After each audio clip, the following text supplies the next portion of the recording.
Hai guys, Indo di sini. Kali ini saya akan upgrade rakit PC. PC saya yang awalnya pakai LGA 775, chipset G41 dengan prosesor quad-core G6600. Saya jual semuanya sepaket. Saya ganti dengan yang generasinya yang agak terbaru ya, yaitu AMD soket AM4 chipset A320MK merek Asus Prime A320MK dengan prosesornya AMD Athlon 200GE, yaitu kakaknya Athlon 3000G. Ya, ini proses memasang prosesornya atau CPU-nya ke motherboard ditandai dengan ada tanda segitiga kecil di kiri bawah. Letakkan dengan tanda yang sama yang ada di motherboard. Sudah, itu pasti pas. Lalu dikunci. Tidak akan bergerak. Oke,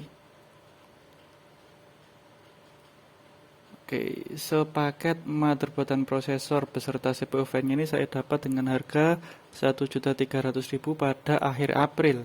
Saat itu harga barunya AMD Athlon 200G itu mirip dengan Athlon 3000G dengan harga 1.100.000 sampai 1.300.000. Nah, makanya saya cari bekas dan kebetulan nemu sepaket 1.300.000 sudah sepaket motherboard dan prosesor. Dan saat video ini tayang, yaitu bulan Juni, ternyata part-part PC sudah mulai turun semua ya. AMD Athlon 3000G sudah 800-900 ribuan, motherboardnya juga ini mungkin sekitar 600 ribuan, jadi kalau di total 1,4 juta, ya mirip-mirip lah. Oke, berikutnya adalah masang thermal paste. Ini saya pakai yang merek yang murah, sekitar nggak sampai 10 ribu kalau nggak salah. Ini nanti 1 bulan atau 2 bulan lagi akan saya cek lagi karena bisa saja itu nanti sudah mengering karena kualitasnya memang tidak sebaik yang thermal paste merek ID Cooling atau Deepcool atau Cooler Master. Jadi harus saya cek 2 bulan lagi.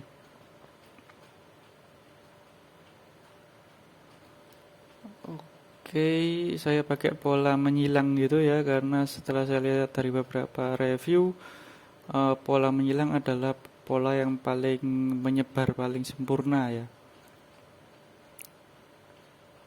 Oke, berikutnya kita pasang CPU fan atau kipas CPU atau pendinginnya CPU, pendinginnya prosesor. Ini bawaannya dari prosesornya juga. Ada 2 pengunci ya, atas dan bawah. Itu dikunci dengan kaitan yang sudah ada di motherboardnya. Ya, kalau di video ini bagian atas dan bawah, hanya 2 sisi itu yang ada penguncinya. Dan ada 1 tuas untuk mengunci secara permanen di bagian yang bawah. Oke, saya pasang. Yang bawah saya kaitkan dulu.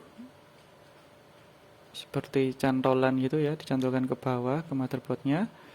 Yang bagian atas juga saya kaitkan, saya cantolkan bahasa Jawanya dengan yang motherboard yang bagian atas. Oke, setelah itu saya kunci, ada tuas penguncinya di situ, yaitu ya ceklek. Nah, sudah tidak akan bergerak itu CPU fan-nya. Oke, beres. Berikutnya kita colokkan kabel CPU fan-nya ke motherboard. Ada tulisannya biasanya posisinya di kanan atasnya CPU, kanan atasnya prosesor. Ada kecil biasanya tulisannya CPU fan.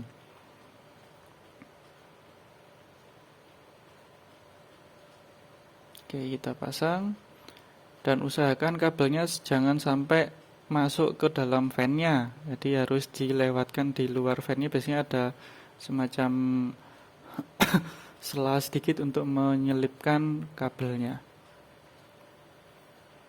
Oke, setelah ini kita pasang RAM.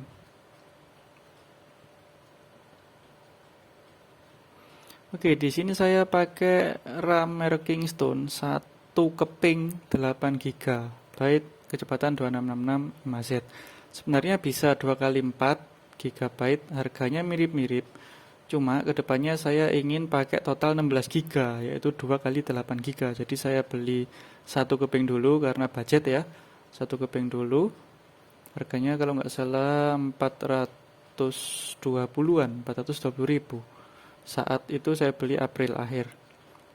Saat video ini tayang Juni itu harganya sudah turun di bawahnya 400.000. Dari bulan depan insya Allah kalau ada dana saya beli. Oke, selanjutnya adalah proses memasang motherboard ke dalam casing. Di sini videonya saya percepat 2 kali sampai 4 kali ya. Karena di sini prosesnya agak lama, yaitu harus mengepaskan dulu. Sebelumnya kita harus pasang dulu back panelnya ke casingnya. Di sini saya pakai casing lama saya, casing jadul saya. Jadi yang belum saya upgrade adalah casing, power supply, dan hard disk. Itu masih saya pakai yang lama. Hard disknya cuma saya format dulu ya. Saya kosongkan dulu dan akan saya tambahkan satu SSD baru untuk sistem operasinya. Oke, ini proses memasangnya, dipaskan di back panelnya. Sudah masuk baru kita bautkan. Kalau nggak salah ada 6 baut untuk membaut motherboard ke casing. Ini casing model lama ya. Di situ di bagian atas sebenarnya ada DVD ROM, DVD RW, cuma saya lepas untuk saya ganti sebagai tempat SSD SATA. Saya nggak pakai M.2 karena kedepannya mungkin saya pakai M.2 NVMe karena motherboard ini support M.2 NVMe. Saya karena budget maka saya pakai SSD SATA dulu dan bukan pakai M.2 ya, tapi SSD SATA 2,5 in. Oke, berikutnya kita colok-colokan kabel dari power supply ke motherboard, yaitu yang pertama kabel 24 pin.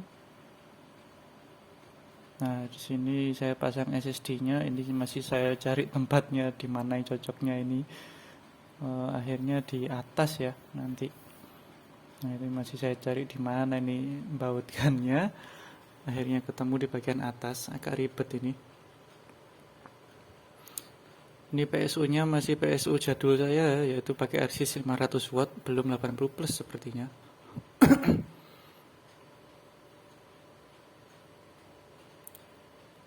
Karena casing jadul sepertinya belum ada tempat untuk SSD 2,5 inch, jadi saya harus cari di mana bisa membautkannya. Nah, di situ di atas ya, di bagian atas itu bisa dibautkan.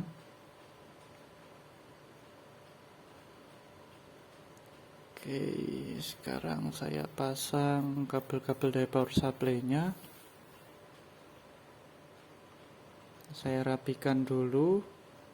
Karena ada beberapa kabel dari power supply yang tidak saya gunakan, saya bulatkan di sana. Itu saya pasang kabel power SATA-nya ke SSD, yaitu kabel dari power supply ke SSD, yaitu power SATA ya. Berikutnya adalah kabel 4 pin kalau nggak salah itu ya, yang di motherboard di bagian kiri atas prosesor. Lalu berikutnya ada kabel power SATA yang saya pasangkan atau colokkan di hard disk ya. Hard disknya saya letakkan di bawah. Enggak saya lepas, awalnya juga sudah di bawah situ. Tinggal saya colokkan aja kabel power SATA-nya. Lalu saya pasang kabel konektor SATA-nya dari SSD ke motherboard. Itu ya yang warna hitam. Yang sedang saya pasang ini adalah kabel konektor SATA 3. Itu dicolokkan di bagian bawah motherboardnya. Ada, kalau nggak salah ada 3 atau 4 colokan untuk konektor SATA-nya. Jadi satu dari SSD, satu yang warna merah ini dari hard disk. Kabel SATA biasanya ada di bawaan motherboard kalau baru ya. Tapi di sini yang merah itu bawaan dari yang lama. Terus yang hitam itu bawaan dari motherboardnya. Oke, berikutnya ini adalah kabel front panel ya. Ini yang ada HDD LED power reset. Yang kecil-kecil itu adalah yang paling merepotkan ya. Di sini saya skip untuk memasangnya karena agak susah mencolokkannya dan memvideokannya. Nanti saya tampilkan setelah jadinya.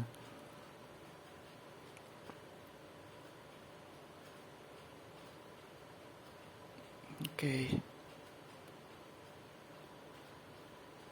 Tuh saya coba pasang dengan susah payah. Nah, akhirnya sudah terpasang. Semua kabel terpasang, yaitu ya di situ SSD ya. Kelihatan itu. 44 pin sudah terpasang. Ini adalah kabel power, salah. Ini apa itu? Kabel SATA ya. Oh, itu USB front panel.